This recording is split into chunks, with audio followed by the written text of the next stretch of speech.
kita Greenpeace sumber daya alam, tapi harus ngomongin politik dan demokrasi. Karena titik pentingnya tuh di situ.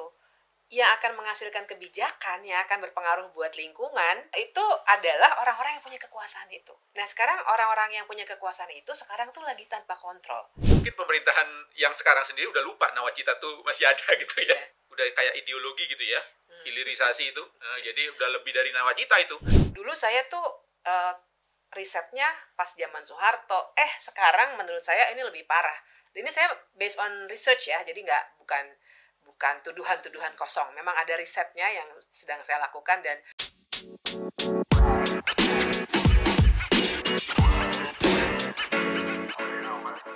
Dua kali dipilih masyarakat Indonesia melalui mekanisme politik yang demokratis, kini Jokowi sudah menjalani 9 tahun masa pemerintahannya. Tahun ini bisa dibilang jadi tahun terakhir Jokowi menjalankan pemerintahan secara penuh. Karena di Februari nanti kita akan memilih presiden baru, dan kemudian diganti oleh pemerintahan yang baru di Oktober nanti. Tentu ada banyak dinamika politik, ekonomi, birokrasi, dan sosial yang terjadi selama masa kepemimpinan beliau. Pertanyaan besarnya, apakah kita baik-baik saja atau justru malah mundur di 2 masa periode Jokowi? Topik tepi jurang ini akan kita bahas secara kritis dan mendalam di episode spesial kali ini, refleksi 9 tahun pemerintahan Jokowi, sudahkah berkeadilan bagi seluruh rakyat Indonesia? Hai, aku Rizka Rahman, Green Economy Communication Specialist untuk Greenpeace Indonesia. Kali ini di podcast Ngobrol Lingkungan akan ada aku sebagai hostnya. Nah, karena topik obrolannya tepi jurang banget nih, kali ini aku nggak akan sendirian. Aku ditemani oleh orang-orang yang cakap di bidangnya. Pertama ada Bang Leonard Simanjuntak. Selamat siang. Selamat siang Rizka. Dan kedua ada Mbak Bivitri Susanti dari Junter Law School. Selamat siang Mbak. Selamat siang. Terima kasih sudah meluangkan waktu di yang cukup panas ini ya. Semoga tidak meleleh tadi di perjalanan ke sini. Hampir meleleh. Ngobrolin isu lingkungan, jelas nggak akan lepas dari kebijakan yang erat kaitannya dengan politik. Nah, ini tuh sebenarnya ngejawab kenapa banyak aktivis, terutama aktivis lingkungan, yang ikut ngobrolin politik juga. Karena jelas politik adalah alat untuk menentukan kebijakan, termasuk juga kebijakan lingkungan. Nah, ngomong-ngomong soal politik, kita mengenal nawacita sebagai salah satu ambisi politiknya Jokowi. Di periode kedua ini tapi beliau justru malah mengenalkan Omnibus Law gitu, UU Cipta Kerja, yang kayaknya merusak tatanan demokrasi bangsa Indonesia saat ini. Nah, sebenarnya nawacita ini sudah terimplementasikan belum sih? Khususnya dalam penguatan demokrasi dan penegakan HAM di Indonesia selama 9 tahun terakhir Jokowi menjabat. Menurut saya sih jauh ya dari yang diharapkan dari nawacita itu kan kata-katanya semuanya indah. Kalau bicara demokrasi dan penegakan HAM, kita lihat dari paling tidak 3 hal deh. Pertama, produk undang-undang. Tadi kan Rizka udah menyebut tuh, misalnya Undang-Undang Cipta Kerja. Terus kemudian kita harus bicara lagi Undang-Undang IKN, misalnya Ibu Kota Nusantara. Kemudian jangan lupa Undang-Undang Mineral Batubara revisinya waktu itu.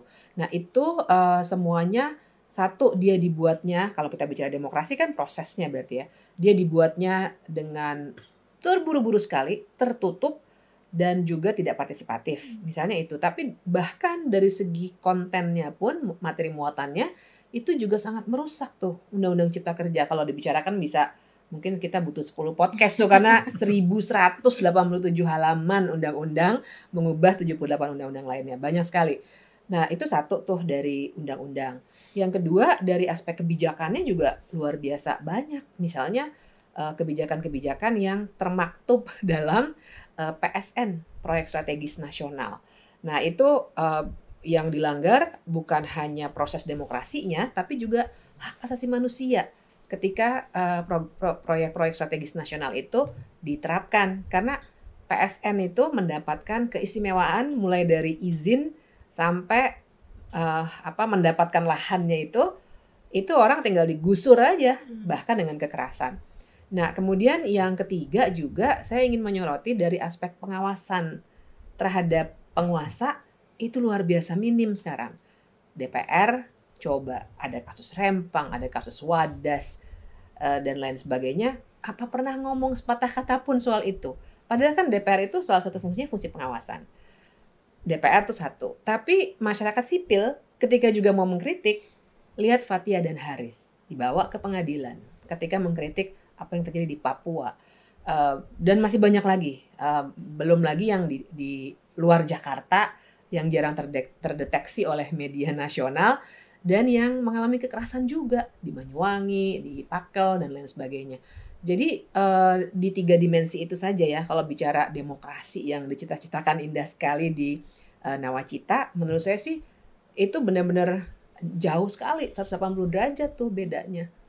Kalau tadi Bibip udah sampaikan bahwa pelanggarannya banyak sekali. Nah, saya mungkin ngomong bagaimana dampak yang lebih dekat kepada persoalan-persoalan lingkungan gitu ya. Jadi misalnya taruhlah proyek-proyek strategis nasional itu kan cukup banyak diantaranya itu sebenarnya sangat berorientasi investasi, menguntungkan investasi. Saya kira kalau tadi pertanyaannya dimulai dengan Nawacita, masuk ke periode kedua ini mungkin pemerintahan yang sekarang sendiri udah lupa Nawacita tuh masih ada gitu ya. Walaupun ya memang indah-indah dan mungkin juga menjadi banyak alasan rakyat memilih Presiden Jokowi pada 2014 mungkin.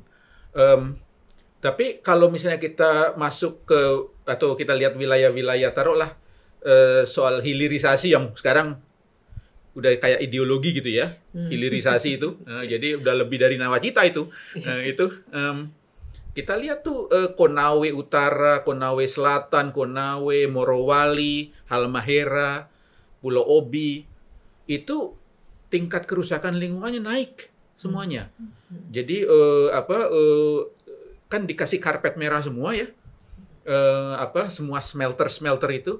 Dan nikelnya juga eksploitasinya menjadi berkali lipat juga. Kemudian kalau kita lihat angka-angka ekonomi daerahnya sendiri, wilayah-wilayah itu misalnya tingkat ketimpangannya justru naik. Produk domestik regionalnya naik, tetapi ketimpangannya naik. Jadi buat siapa sebenarnya kan itu kan?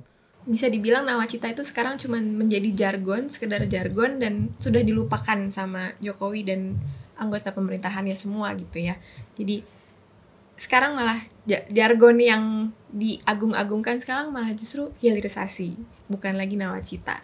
Nah, kalau tadi kita ngomongin Nawacita, nah ini ada kaitannya juga tadi juga dengan UU Cipta Kerja yang sempat kita mention sedikit, itu soal KPK. KPK yang jadi pawang korupsi di Indonesia kayaknya makin kehilangan taringnya gitu, udah kayak jadi macan ompong sekarang. Nah, pelemahan KPK ini juga dilakukannya sebenarnya secara terang-terangan kan, melalui revisi UU KPK tahun 2019 lalu. Sebenarnya kalau kita lihat ke belakang 9 tahun terakhir, rapor pemberantasan korupsi selama masa pemerintahan Jokowi itu seperti apa sih? Dan dampaknya pelemahan KPK ini terhadap pengaruh ke kekuatan oligarki di lingkungan sekitar Jokowi itu bagaimana? Mungkin dari Mbak Bivitri dulu sebagai... Iya. Kalau ukuran pemberantasan korupsi itu salah satunya mau menggunakan indeks, dari indeks persepsi korupsi yang dibuat oleh Transparansi Internasional saja, itu sebenarnya ibaratnya tuh indeksnya balik ke titik nol sebelum reformasi ini terjadi gitu ya. Jadi itu saja sudah jadi catatan yang buruk jelas, karena kita sebenarnya Nawacita bahkan dicita-citakan untuk mendorong supaya pemerintahan kita lebih baik, dan tentu saja ujung tombaknya adalah pemberantasan korupsi. Tapi lebih dari itu, jadi memang tadi ya saya mau melanjutkan juga diskusi yang tadi, kalau bicara kenapa tuh misalnya undang-undang lolos banyak sekali, apapun pemerintah inginkan pasti dapat begitu, mau ya ibaratnya tuh mau apapun lah, mau bikin pengadaan mikrofon 1 orang 3 misalnya, itu bakalan lolos. Saya langsung sarkas aja gitu ya, karena nggak ada kontrol sama sekali. Nah, kenapa itu terjadi? Karena memang benturan kepentingan yang luar biasa. Dan itu sebenarnya kunci yang sangat besar untuk tindak pidana korupsi. Benturan kepentingan itu terutama tentu saja dalam pengambilan kebijakan.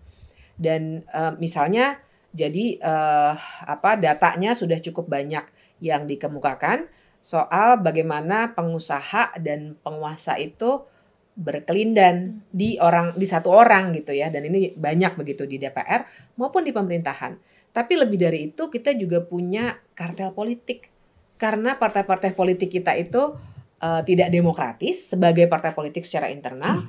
Jadinya yang punya pengaruh, yang bilang A atau B atau C itu hanya elit politiknya saja, dan akhirnya mereka bisa memperjualbelikan kebijakan, bahkan namanya kartel ya, di antara partai politik sendiri, dan berkelindan dengan orang-orang yang punya kepentingan untuk mengambil keuntungan dari kebijakan yang dibuat.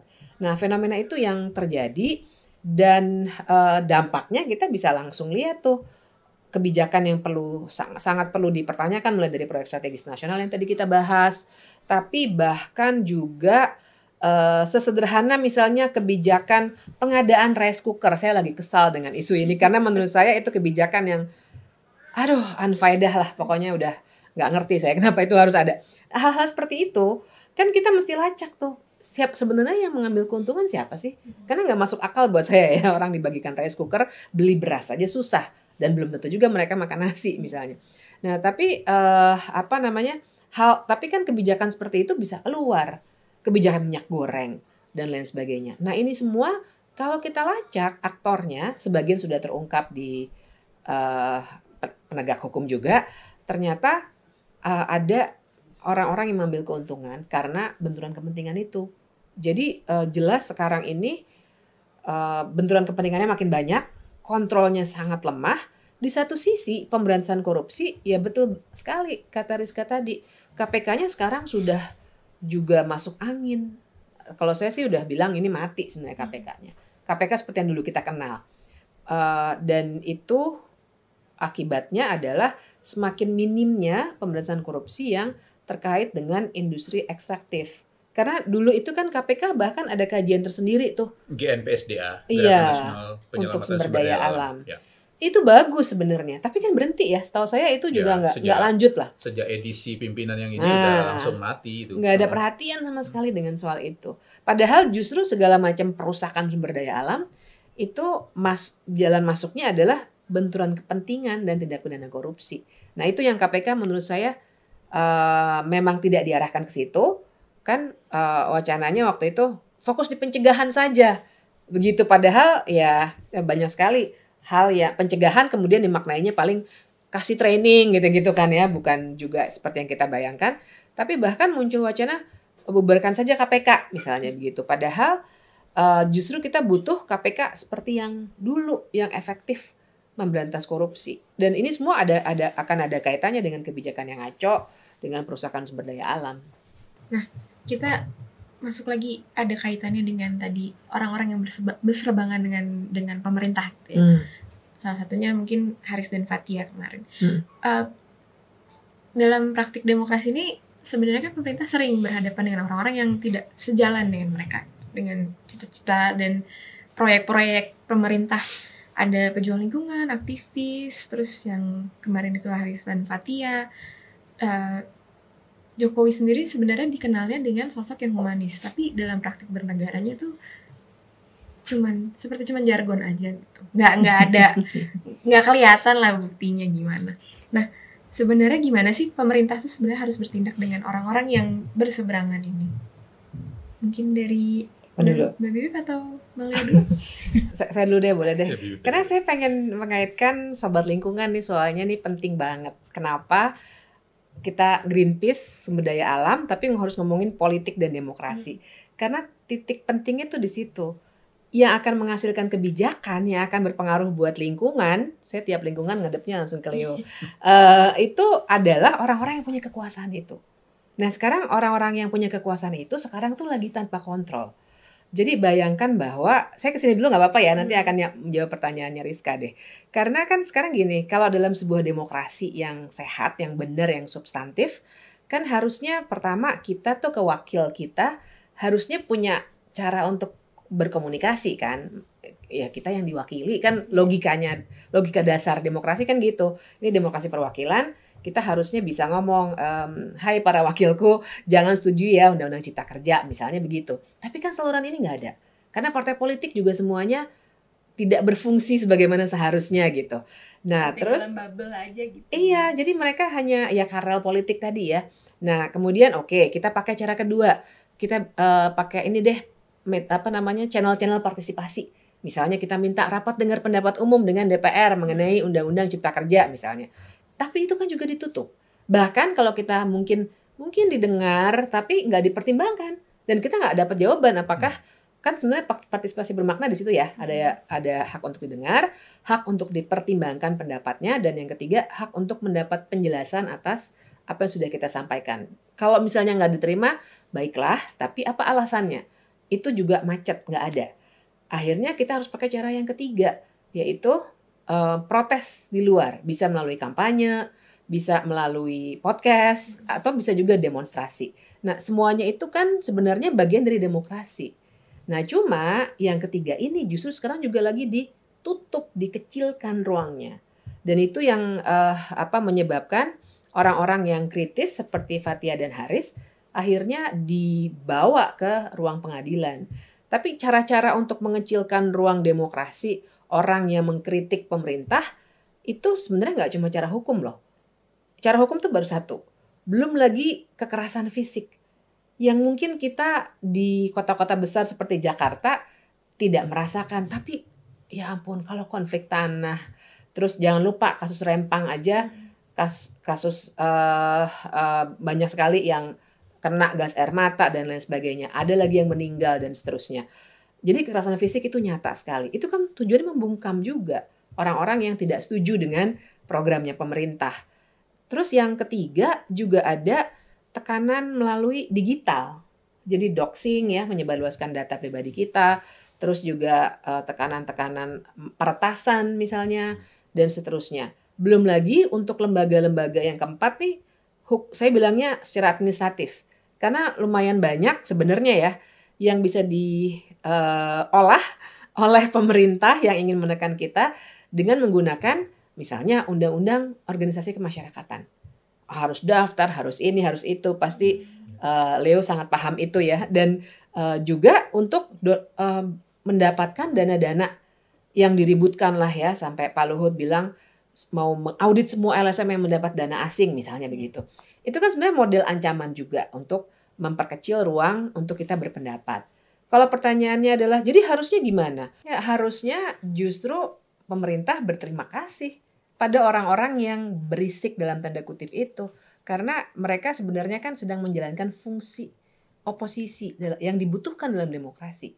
Demokrasi kalau nggak ada oposisinya bukan demokrasi. Ya namanya autokrasi gitu ya, benar-benar nggak ada kontrol. Jokowi identik dengan infrastruktur, investasi, dan hilirisasi. Pertumbuhan ekonomi di atas 7% jadi janji politik Jokowi saat maju sebagai kandidat presiden pada pemilu 2014 lalu. Namun nyatanya, hingga saat ini pertumbuhan ekonomi stagnan di angka 5%. Di balik pertumbuhan ekonomi saat ini, muncul juga pertanyaan mengenai apakah pertumbuhan ekonomi yang terjadi selama 9 tahun terakhir pemerintahan Jokowi mampu menciptakan kesejahteraan yang menyeluruh bagi seluruh rakyat Indonesia atau hanya segelintir pemegang modal saja. Menurut Sobat Lingkungan gimana? Coba jawab di kolom komentar dan kita akan pilih 2 opini paling menarik dan akan mendapatkan merchandise spesial dari Greenpeace Indonesia. Nah, kita lanjut ngomongin investasi. Pemerintah Jokowi ini dikenal sangat mendorong investasi, terus dia mempermudah juga urusan perizinan usaha gitu ya. Namun praktiknya di akar rumput tuh sering terjadi konflik. Nah, tadi sempat di-mention juga sama Mbak Bibi soal konflik-konflik di Rempang, di Wadas gitu kan. Dan masih banyak lagi lah dalam 1-2 tahun terakhir aja udah ada mungkin lebih dari 10 gitu kan. Belum lagi 9 tahun belakang. Gimana sih pemerintah Jokowi seharusnya menjembatani antara investasi dan masyarakat? Mungkin saya ke Bang Leo dulu deh. Oke. Iya, Sobat Lingkungan, Pak Jokowi ini dulu 2014 kita waktu kampanye besar itu kan kita disampaikan kepada rakyat Indonesia bahwa dia bersedia berkonsultasi 58 kali kalau nggak salah saya dengan pedagang kaki lima di Solo. Ya. Sebelum melakukan relokasi yang katanya bermartabat waktu itu. Saya kira itu menjadi kenangan yang sudah banyak yang dilupakan oleh mungkin beliau sendiri gitu. Karena kita lihat praktek-praktek yang terjadi sekarang, boro-boro 58 kali gitu ya. Mungkin ada yang 1 kali pun tidak terjadi gitu ya. Jadi penyingkiran masyarakat lokal itu kerap sekali dan makin kerap gitu. Nah, saya kira bahwa investasi itu mungkin sesuatu keniscayaan dalam membangun ekonomi, mungkin iya gitu. Tetapi sebenarnya dalam konteks kita melakukan pembangunan ini, ada banyak cara, salah satunya ditunjukkan oleh Pak Jokowi sendiri waktu dia masih wali kota gitu pada saat itu. Nah, saya kira salah satu yang mungkin menjelaskan adalah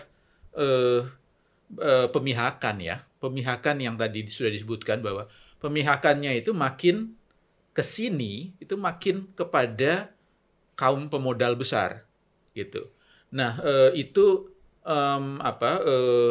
saya kira problematik pertama dari segi ekonomi. Kita punya angka ketimpangan yang relatif tetap tinggi sepanjang 9 tahun terakhir gitu.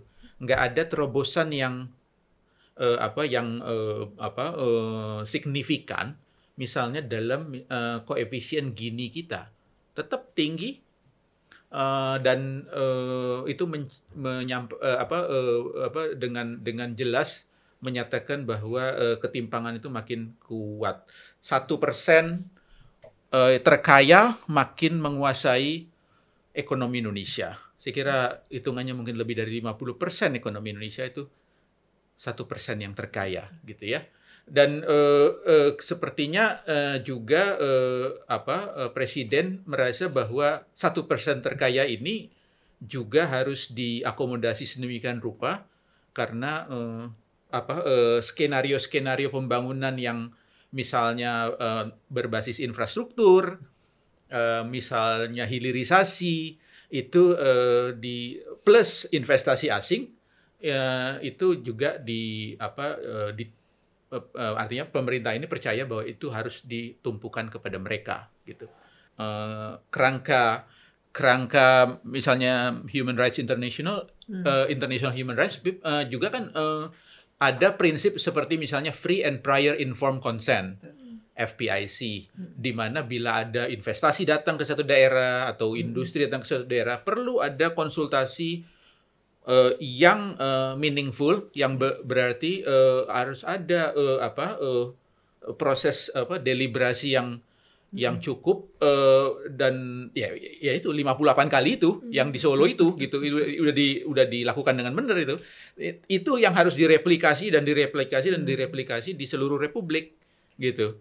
Jadi saya kira pemerintah ini harusnya kembali lagi kepada yang dilakukan oleh Pak Jokowi waktu jadi wali kota dulu gitu.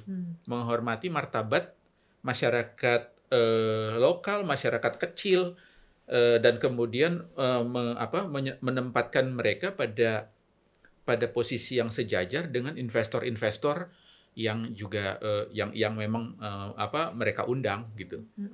Kalau dari Mbak Bibip gimana Mbak melihatnya? Soalnya saya ngelihat kayaknya Jokowi ini kalau dibandingin sama dia waktu menjabat di Solo dulu, kayaknya terlalu terburu-buru. Apa ini karena tekanan pemegang modal kah? Yang memang nature-nya mungkin mereka gak sabaran gitu ya, pengen proyeknya langsung jalan karena ada target mengejar untung gitu. Nah, kalau Mbak Bibip gimana Mbak?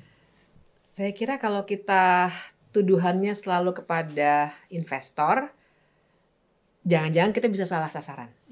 Karena menurut saya investor tuh di satu sisi pengusaha yang benar ya, dengan orang-orang yang mengambil keuntungan ini, yang bisa jadi ada di pemerintahan sebenarnya. Nah, tapi saya jadi pengen ngajak nih sobat lingkungan, coba pikirin deh. Sebenarnya apa sih makna pertumbuhan ekonomi? Itu satu. Dan kemudian yang kedua juga, gimana tuh cara mencapai pertumbuhan ekonomi? Kita selalu mikir jargon, maksudnya pertumbuhan ekonomi ya baiklah begitu ya. Tapi kan how to-nya itu kita mesti pertanyakan. Nah, saya memang dari dulu belajar hukum, tapi di satu ketika saya pergi sekolah untuk belajar law and development. Bagaimana, jadi kritik sebenarnya bagaimana hukum seringkali dipergunakan untuk pembangunan. Nah, saya mau masuk di pertanyaan soal pertumbuhan ekonomi itu karena cara berpikir soal pembangunanisme atau developmentalism. Dulu saya tuh risetnya pas zaman Soeharto. Sekarang menurut saya ini lebih parah. Ini saya based on research ya, jadi bukan tuduhan-tuduhan kosong. Memang ada risetnya yang sedang saya lakukan dan pas zaman Soeharto saya lakukan juga. Sekarang lebih buruk karena pandangan pembangunanisme yang digunakan itu persis itu, pertumbuhan ekonomi. Jadi itulah yang model-model pembangunanisme yang ukurannya adalah pertumbuhan ekonomi, GDP ya atau PDB, kemudian secara kasat mata mungkin infrastruktur dan lain sebagainya, itu kan jadul sebenarnya. Itu zaman dulu banget pembangunanisme kayak gitu. Makanya kemudian sudah ada tuh orang-orang seperti Amartya Sen dan lain-lain yang sudah membicarakan sekarang kita harus masuk ke human development. Karena kalau cuma mikirin pertumbuhan ekonomi, mau berapa persen pun dia akan menyembunyikan angka-angka real soal gap tadi misalnya, antara yang paling kaya dengan yang paling miskin. Dia akan menyembunyikan misalnya angka ibu yang mati waktu melahirkan. Dia akan menyembunyikan angka pengangguran. Karena yang dihitung hanya ekspor, impor, dan lain sebagainya ya dalam konteks GDP dan pertumbuhan ekonomi tadi. Nah, itu satu tuh. Jadi kita harus kritik dulu. Sebenarnya pertumbuhan ekonomi itu untuk kepentingan siapa? Karena kalau model developmentalism itu, model pembangunanisme, memang akhirnya yang akan dibesar-besarkan adalah statistik yang tidak menyentuh akar permasalahan itu. Tidak ada pedulinya sama orang miskin, orang yang harus digusur, yang penting pertumbuhan ekonomi naik. Kan berbahaya sekali sebenarnya, karena nanti yang akan diuntungkan adalah yang tadi Leo sebut 1% itu. Nah, itu satu. Dan kemudian caranya itu. Makanya kalau berbicara hukum tuh sebenarnya saya suka sedih juga sebagai orang hukum karena instrumen yang akan dipakai oleh orang-orang yang di kepalanya sekedar pembangunan yang artifisial itu adalah hukum. Karena hukumlah instrumen yang paling legitimate dalam suatu negara untuk melakukan banyak hal. Jadi ada istilah juga ya, autocratic legalism itu. Jadi dengan cara pandang bahwa pokoknya kalau sudah ada undang-undangnya, sudah ada peraturannya, maka itu sah dan benar. Jadi ketika misalnya dikatakan Pulau Rempang harus dikosongkan nih, karena dia masuk dalam proyek strategis nasional. Proyek strategis nasional itu ada landasannya tuh di peraturan Menko Perekonomian, di peraturan Presiden, di Undang-Undang Cipta Kerja. Berarti ya udah nggak ada soal, pokoknya warga pergi sana. Karena itu legal. Maka kekuatan kepolisian sebagai aparat penegak hukum juga ya gunakan aja. Pokoknya itu kalau istilahnya Pak Mahfud adalah pengosongan lahan gitu kan sebenarnya. Jadi seakan-akan manusia-manusianya nggak ada. Padahal ya jelas ada di situ. Nah jadi cara pandang inilah yang membuat akhirnya yang terjadi di lapangan tuh seperti itu. Memang yang mau kalau dikatakan tadi oleh apakah terburu-buru gitu.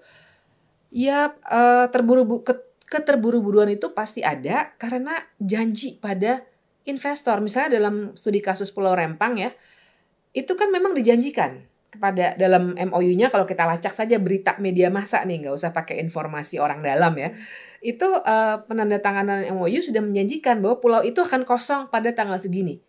Ya udah, yang jadi target oleh pemerintah untuk mengosongkan pulau itu adalah janji kepada investor. Bukan mau berapa kali, 58 kali ketemu atau tidak. Sehingga ya tidak ada dialog. Nah, jadi cara-cara ini yang mesti kita kritik karena dimungkinkan kok kalau mau. Jadi ini kan soal unable atau unwilling. Kalau menurut saya sudah unwilling, tidak mau, bukan unable. Karena kalau masalah bisa atau tidak, bisa. Apa sih susahnya mengumpulkan orang kemudian berdialog dan seterusnya seperti yang katanya pernah dilakukan oleh Pak Jokowi di Solo. Itu nggak terlalu sulit kalau mau. Nah, buat saya karena yang mau selalu ditempuh oleh orang yang cita-citanya adalah pembangunanisme itu memang instan. Nah, kita sempat sempat ngomong juga soal gap antara si kaya dan si miskin ya. Banyak proyek-proyek yang udah jalan saat ini dan yang udah jadi juga itu embel-embelnya ya demi pemerataan ekonomi, demi mempermudah akses untuk masyarakat. Sebenarnya nih proyek-proyek investasi gitu dan proyek-proyek infrastruktur ini sebenarnya sudah memberikan dampak yang positif ke kesejahteraan masyarakat belum sih, Bang Leo? Atau malah yang tadi seperti Bang Leo bilang gitu ya, meningkatkan gap antara si kaya dan si miskin. Bahwa infrastruktur itu saya kira tidak dipungkiri memberikan akses-akses ekonomi yang memberikan akses-akses yang lebih mudah, misalnya untuk mobilitas ekonomi dan kemudian juga perdagangan misalnya. Tetapi ada konsekuensinya. Misalnya kalau kita ambil dari dimensi lingkungan, ada cukup banyak akses infrastruktur tersebut yang cukup bermasalah sebenarnya kepada ekologi dari wilayah-wilayah tertentu. Kita punya cukup banyak contoh kasus misalnya di Sumatera Selatan, kemudian saya kira di Kalimantan, di beberapa tempat di mana jalan-jalan baru itu desain itu menembus wilayah-wilayah berhutan, kawasan-kawasan hutan yang kita tahu dari pengalaman begitu, itu membuka akses juga untuk perusakan-perusakan yang pada magnitudo yang jauh lebih besar. Dan terjadi itu. Ada konsekuensi-konsekuensi yang lingkungan yang tidak menjadi perhatian serius dilakukan. Nah, apakah pemerataan terjadi? Saya agak meragukan, terus terang aja. Jadi di wilayah-wilayah yang akses ekonominya bertambah baik, kemungkinan ada peningkatan pendapatan masyarakat. Tetapi kalau kita melihat secara relatif, dan ekonomi kan kemudian bisa melihatnya gitu, secara relatif, yang bertambah pendapatannya jauh lebih banyak, yang mana biasanya yang memang sudah kaya gitu. Sehingga gapnya tetap gitu.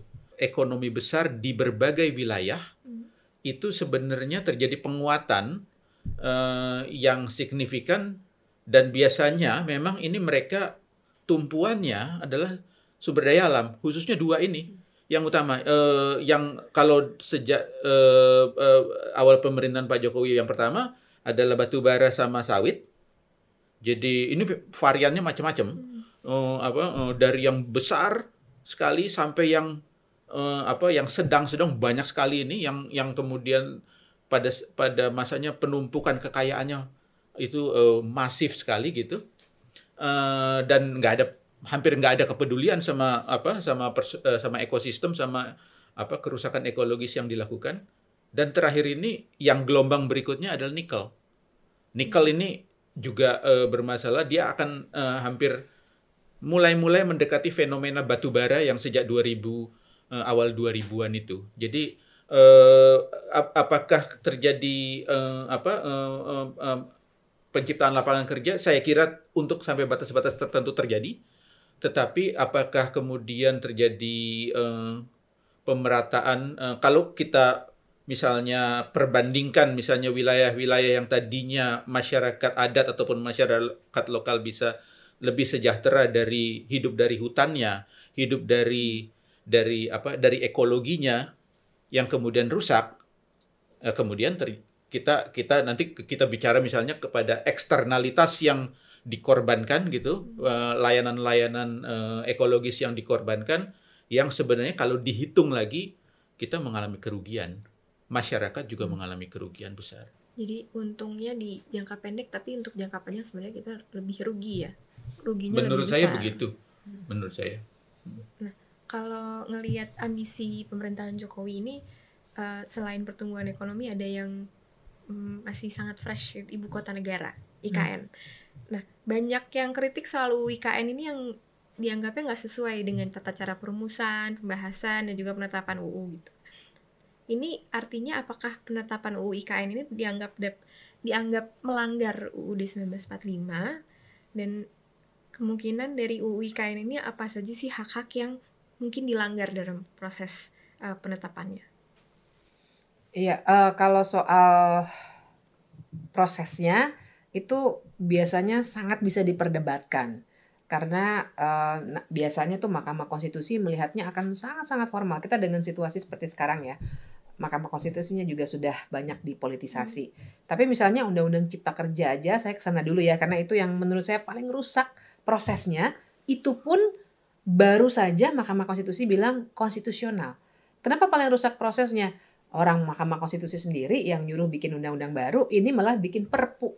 Kemudian perpunya juga ditetapkannya jadi undang-undang melewati batas. Nah, Undang-Undang IKN itu tidak separah Undang-Undang Cipta Kerja. Jadi kalau bicara prosesnya benar atau tidak sih, pasti sangat bisa diperdebatkan. Kalau menurut saya sih sebenarnya melanggar. Karena Mahkamah Konstitusi juga sudah bilang harus ada meaningful participation tadi ya, hak untuk didengar, hak untuk dipertimbangkan, dan hak untuk mendapatkan jawaban atas masukan kita. Dan itu sesungguhnya tidak dilakukan, baik di revisi yang kemarin maupun waktu pembuatan tahun lalu itu. Tidak dilakukannya karena begini, saya kan juga waktu itu berdebat sama orang-orang Bappenas waktu itu ya. Saya bilang kenapa nggak ada partisipasi? Terus mereka bilang, oh kami sudah melakukan partisipasi. Kapan? Oh, ke 3 kampus. Di Indonesia Barat, Tengah, dan Timur. Nggak representatif. Iya, terus saya bilang, kampus itu partisipasi? Iya kan sudah, akademisi sudah kami ajak ngomong. Saya bilang loh, saya juga akademisi. Tapi kan saya tidak punya pengalaman sebagai masyarakat adat, karena saya bukan masyarakat adat di Kalimantan Timur, berarti belum partisipatif gitu. Tapi kan yang dimaknai sebagai partisipasi oleh birokrat kita sangat teknokratis seperti itu. Jadi checklist aja gitu, oh udah di kampus Barat Tengah Timur, terus oh ya dosen udah diundang misalnya 200 orang misalnya begitu ya. Tapi justru orang yang akan kena dampak kebijakan tidak diajak untuk berkonsultasi. Menurut saya sih itu bukan partisipasi. Tapi kalau sampai di mejanya hakim konstitusi, bisa lain lagi ceritanya gitu. Tapi yang jelas Undang-Undang IKN itu pun dari segi materi muatan, bukan hanya proses begitu, sangat bermasalah tuh. Mulai dari tanahnya itu kan sekarang bisa 190 tahun total ya. Kemudian dia tidak punya DPRD, jadi dia dianggap sebagai proyek kan.